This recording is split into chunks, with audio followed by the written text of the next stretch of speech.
the biggest challenges and most important tasks of any transition is recruiting and appointing and getting confirmed the president's team. And I think we're the only government in the world that decapitates ourselves by firing the top 4,000 people and then replacing them over many months after January 20th.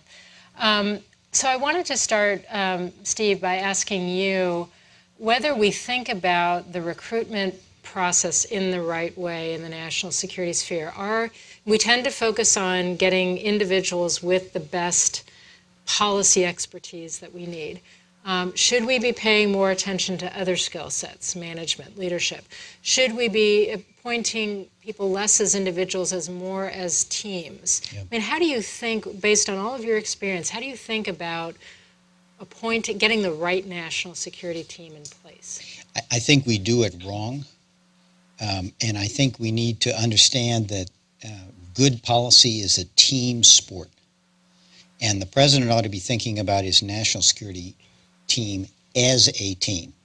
What does that mean? One, to the extent that the president has a personal relationship with the members of that team, that is a real plus, because it starts with a relationship of informality and confidence. Secondly, he needs to come up with a team of people who can work together collegially, preferably who know one another and go in having confidence in each other, because these bureaucracies are very tough and they pull the people at the top of the bureaucracies apart and have a tendency to pit cabinet secretaries against one another. There's always the leak machine that tends to sow division. And having a group of people who know one another, have confidence in each other, really facilitates the decision-making process enormously. Thirdly, we don't think about the fact that these are big organizations that need not just to be managed, they need to be led. And leading and managing big organizations is an art, it's a skill. And we don't train it very well in a lot of institutions. The military does, business does. But I'm a lawyer. The last thing you learn in law school is how to manage a big organization. And with all due respect, members of Congress and the Senate, that's not a great training ground either. So thinking about the management and leadership challenge of big organizations, finally, the last thing I would say is people that think strategically. We are awash in information. And my worry about the briefings that the intelligence community will start giving these presidential candidates is it'll all be intelligence, because the intelligence community will want to show the new president that we're good at stealing secrets.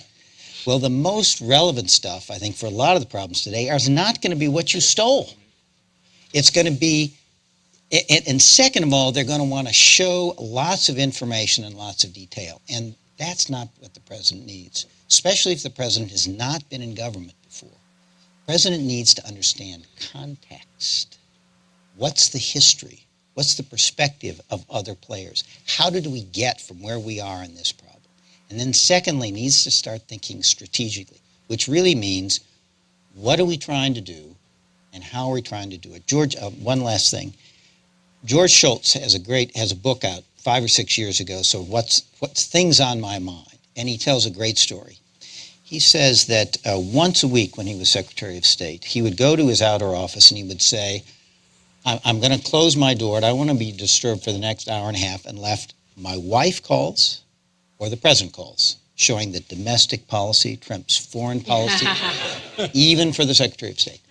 And they thought he was going in there to sleep. But what he said he did was he took his yellow legal pad and he said, I took the issue of the day and I would say, how do you define the issue? And I'd write it down. Then I would say, what are we trying to do? Bob Blackwell used to say the first thing that gets lost in an interagency meeting of more than 2 people is any understanding of what you're trying to do. So then you'd write down, what's our objective? And then he would say, in 3 or 4 points, how are we going to achieve that objective? We're so much overwhelmed by the crises of the day and facts and information that we're not thinking about context and strategy. So I would have people who know the president, are a team that can work with one another, have background in leading and managing big organizations, and have a penchant for strategic thinking.